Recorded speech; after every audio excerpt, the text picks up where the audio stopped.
श्रीमत्कुंज विहारणे नमः। श्री स्वामी हरिदास तीर्थराम महाराज निमि का शरीर मंथन करके ऋषियों ने जिस कुमार को प्रकट किया उन्हें जनक कहा गया।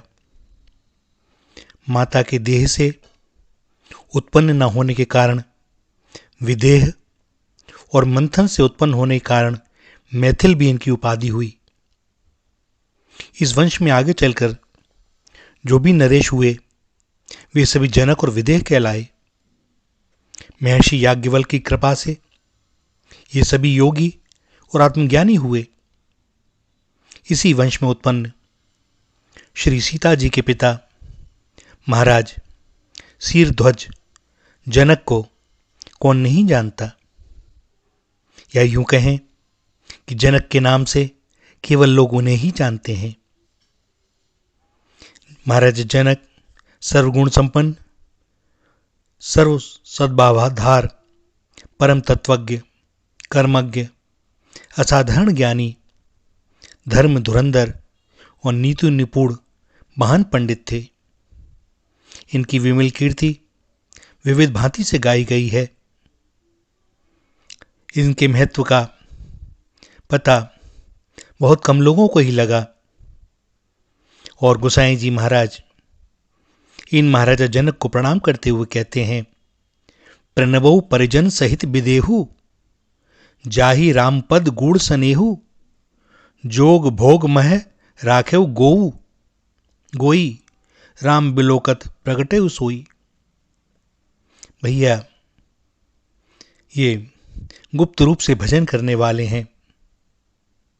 नित्य निरंतर इनका चित्त भगवान राम के चरण चिन्हों में ही रमण करता है, किंतु ऊपर से देखने से ये सारे सुखों को भोगते हुए चक्रवर्ती सम्राट महाराज दिखाई देते हैं। पूर्ण ब्रह्म सच्चिदानंद घन महाराज श्री राघवेंद्र के साथ श्री जनक जी का जो अत्यंत गूढ़ स्नेह और प्रेम का अभेद संबंध है वह सर्वथा अनिवर्चनीय है। कहने की तो बात दूर, इससे भली प्रकार से समझा भी नहीं जा सकता। उस प्रेम तत्व को तो या तो राम जी जानते हैं या महाराजा जनक।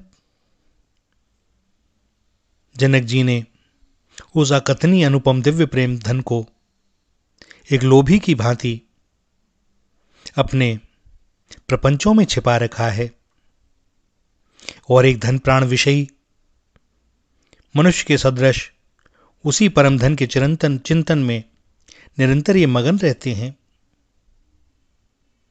लोग इन्हें एक महान ऐश्वर्य संपन्न राजा, नीति कुशल, प्रजारंजक नरपति समझते हैं। कुछ ज्ञानी लोग इन्हें आचार्य भी मानते हैं, परंतु इनके चित्त के निगूढ़ प्रेम का परिचय बहुत कम लोगों को प्राप्त हो सका। प्यारी श्री जानकी जी की स्वयंवर की तैयारी हुई। देश विदेश के राजा महाराजों को निमंत्रण दिया गया।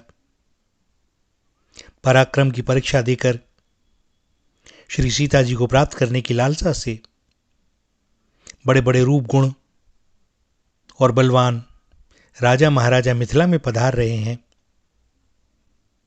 और इसी अवसर पर गादी तने मुनि विश्वामित्र जी अपने तथा अन्यान्य ऋषियों के यज्ञों की रक्षा के लिए अवधराज महाराज दशरथ जी से उनके प्राणों से प्रिय पुत्रोदय श्री राम लक्ष्मण को मांगकर आश्रम में लाए थे। श्री विश्वामित्र महाराज को भी महाराज जनक का निमंत्रण मिला और वे दोनों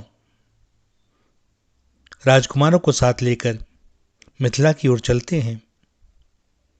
रास्ते में शापग्रस्ता मुनि पत्नी अहिल्या का उद्धार करते हुए परम कृपालु श्री कौशल किशोर जी अपने छोटे भाई के साथ गंगा स्नान करके वनोवन के प्राकृतिक सौंदर्य को निहारते हुए जनकपुरी में पहुंचते हैं। और मुनि के सहित नगर से बाहर एक मनोरम आम्र वाटिका में विश्राम करते हैं। महाराज जनक इस संवाद को पा करके अपने श्रेष्ठ समाज के सहित विश्वामित्र जी के दर्शन और स्वागत के लिए आते हैं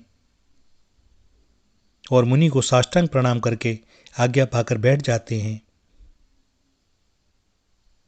इतने में ही फूलवारी देखकर श्याम गौर शरीर, किशोर वय वाली, नेत्रों को परम सुख देने वाली, अखिल विश्व के चित्त को चुराने वाली वह जुगल जोड़ी वहां पहुंची। श्याम गौर मृदु बयस किशोरा, लोचन सुखद विश्व चित चोरा।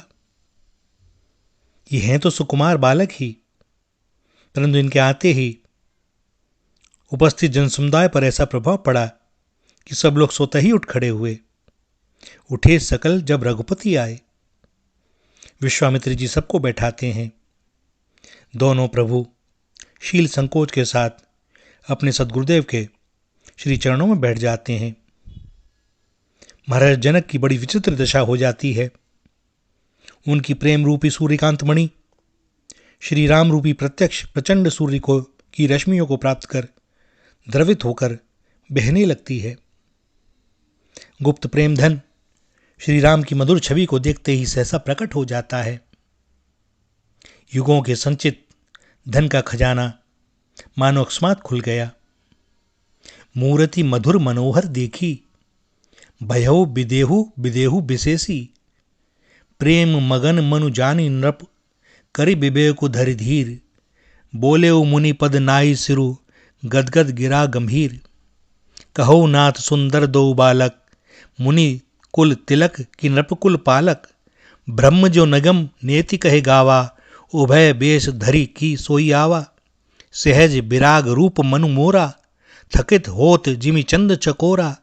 ताते प्रभु पूछौ सती भाऊ, कहो नाथ जनि करो दुराऊ। जनक जी महाराज कहते हैं, हे मुनिवर, मुझसे छिपाइए मत, मुझे सच बतलाइए, ये दोनों कौन हैं? मैं जिन ब्रह्म में लीन रहता हूं, क्या वह वेद वंदित ब्रह्म ही इन दो रूपों में प्रकट हो गए हैं? मेरा स्वाभाविक ही वैरागी मन आज चंद्रमा को देखकर चकोर की भांति थका जाता है। कल्पना करें क्या दशा हुई होगी महाराज जनक की। और जनक जी का मन अत्यंत प्रेम के कारण ब्रह्म सुख को छोड़कर राम रूप के गंभीर मधुर सुधा समुद्र में निमग्न हो गया। इन्हीं विलोकत अति अनुरागा, बरबस ब्रह्म सुखई मन त्यागा। जो मन बुद्धि अपने से अगोचर ब्रह्म के निरतिशय सुख की अनुभूति में लगे थे, उन्होंने जब आज उस अगोचर को अपने नेत्रों के सामने प्रत्यक्ष देखा तो अगोचर के सुख को तुरंत त्याग दिया। भैया, गोद के बच्चे को छोड़कर पेट के बच्चे की चिंता कौन करे? ऐसा कौन समझदार होगा जो नयन गोचर के मिल जाने पर अगोचर के पीछे लगा रहे? धीर बुद्धि महाराज जनक के लिए यही उचित था। इसी प्रकार वे बारात की विदाई के समय जब अपने जामाता से मिलते हैं तब भी उनका प्रेम सागर मर्यादा तोड़ देता है। उस समय के उनके वचनों में असीम प्रेम की मनोहर छटा है। क्या चित्रण है। ये बारात विदा हो गई। जनक जी पहुंचाने के लिए साथ साथ जा रहे हैं। महाराज दशरथ उन्हें लौटाना चाहते हैं, किंतु प्रेमवश राजा लौटते नहीं। दशरथ जी ने फिर आग्रह किया तो जनक जी रथ से उतर गए और नेत्रों से प्रेमाश्रुओं की धारा बहाते हुए उनसे विनय करने लगे। इसके बाद मुनियों से स्तुति प्रार्थनाएं की। तदंतर श्री राम के अपने प्यारे जामाता राम के समीप आए और कहने लगे, राम करों के ही भांति प्रशंसा, मुनि महेश मन मानस हंसा। करहीं जोग जोगी जेहि लागी, कोहु मोहु ममता मधु त्यागी। व्यापकौ ब्रह्म अलख अविनाशी, चिदानंद निर्गुण गुण राशि। मन समेत जेहि जान न बानी, तरकी न सकहीं सकल अनुमानी। महिमा निगम नेति कह कहीं, ज्योतिहु काल एक रस रहीं। नयन विषय मोक कहूँ भयउ, सो समस्त सुख मूल। सबई लाग जग जीव कहें, भय ईश अनुकूल। सबई भांति मोन दीन बड़ाई, निज जन जाने लीन अपनाई। हुई सहस 10 सारद शेषा, करहीं कल्प कोटिक भरी लेखा। मोर भाग्य राउर गुण गाथा, कहीं न सिराहु सिराही सुनहु रघुनाथा। मैं कछु कहूँ एक बल मोरे, तुम रीजहु सने सुठि थोरे। बार बार मांगऊं कर जोरे, बनु परिहरें चरण जनि भोरे। धन्य है ऐसे विधेयराज जनक, धन्य है इनकी गुप्त प्रेमा भक्ति।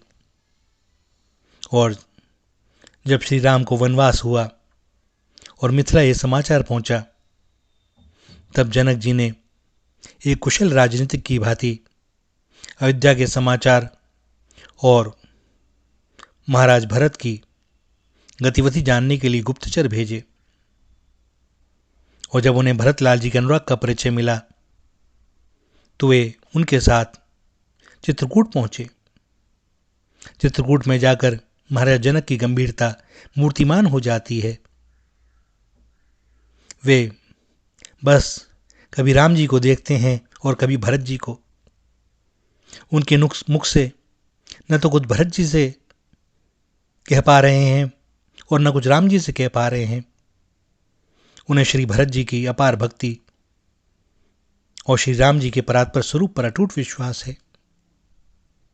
महारानी कौशल्या तक उनके पास सुनैना जी द्वारा संदेश भिजवाती हैं, किंतु वे कहते हैं कि भरत और श्री राम का जो परस्पर अनुराग है उसे समझा नहीं जा सकता। देवी परंतु भरत रघुबर की, प्रीति प्रतीति जाई नहीं तरकी। स्वयं महाराजा जनक के बोधरूप चित्त में कितना निगूढ़ प्रेम है, इसका कौन अनुमान कर सकता है। जनक कर्मयोग के सर्वश्रेष्ठ आदर्श हैं, ज्ञानियों में अग्रगण्य हैं और 12 प्रधान भागवताचार्यों में हैं।